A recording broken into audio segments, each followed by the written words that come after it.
বাংলাদেশ জাতীয় দল আয়োজিত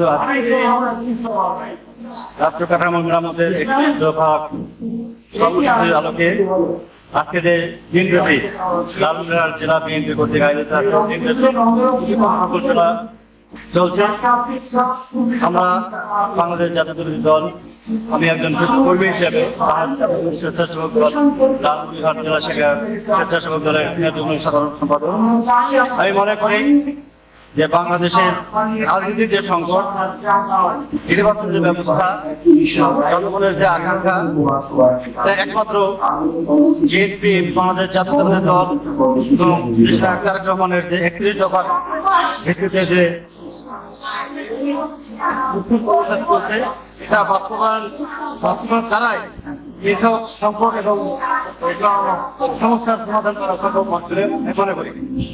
আপনার নামটা কি ভাই? আপনার নামটা? আমার নাম দবিয়ার রহমান। দবিয়ার রহমান, কোথা থেকে আসছেন? আজিজবাড়ি থেকে। আজিজবাড়ি থেকে। আচ্ছা, আপনার পদবি? আমি উপজেলার স্বেচ্ছাসেবক দলের যুগ্ম আহ্বায়ক। যুগ্ম আহ্বায়ক। আচ্ছা, আজকে প্রোগ্রামটা কিসের জন্য হচ্ছে? আজকে আমাদের প্রোগ্রামটা হচ্ছে কেন্দ্রীয় প্রশিক্ষণ, মানে রাষ্ট্র মেরামত এবং 31 দফা বাস্তবায়নের লক্ষ্যে কর্মশালা। কেমন লাগছে আপনার? আলহামদুলিল্লাহ, অনেক ভালো। আমার প্রিয় নেতা অধ্যক্ষ আসাদুল হাবিব তুলু ভাইয়ের নেতৃত্বে কেন্দ্রীয় কর্মসূচির অংশ হিসাবে আজকে লালমনিরহাটে এই কর্মশালা অনুষ্ঠিত হচ্ছে। আমাদের আজকে 4:30টার সময় আমাদের ভারপ্রাপ্ত চেয়ারম্যান কারুণ্যের প্রতীক জনাব তারেক রহমান আজকে আমাদের বাক্যলি সংযুক্ত হয়ে আমাদেরকে দিক নির্দেশনা দেবেন। কয়টা থেকে চলছে এটা? সকাল 9টায় আসছি আমরা, সন্ধ্যা পর্যন্ত চলবে। আচ্ছা, ঠিক আছে, আপনাকে ধন্যবাদ।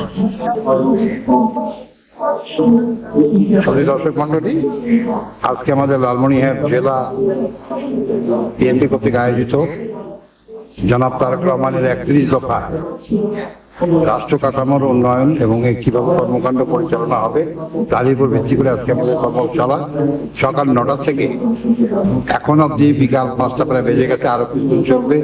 আমাদের মাননীয় ভারপ্রাপ্ত চেয়ারম্যান তারেক রহমান এখন বক্তব্য দিচ্ছে, বিভিন্ন প্রশ্ন উত্তরে তারা চলছে। আমরা বিভিন্নভাবে প্রশ্ন করে ওনার কাছে উত্তর নিচ্ছি এবং সমাধান নিচ্ছি, যাতে করে আমরা জাতীয়তাবাদী চেতনাকে আরো উদ্বুদ্ধ এবং সম্মিলিত করতে পারি।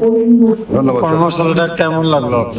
খুবই ভালো, খুবই ভালো। এই ধরনের কর্মশালা হলে মানুষজন সচেতন হবে, অন্ধের মতো কোনো প্রশ্ন করবে না, অন্ধের মতো চলাফেরা করবে না, একটা গতির উপরে চলাফেরা করবে, হিসাব নিয়ে চলাফেরা করবে, জাতীয়তাবাদী চেতনার উপর চলাফেরা করবে। এটাই হলো বিএনপি কর্মকাণ্ডের একটা অংশ। ঠিক আছে, ধন্যবাদ। দৈনিক আজকের বাংলা .net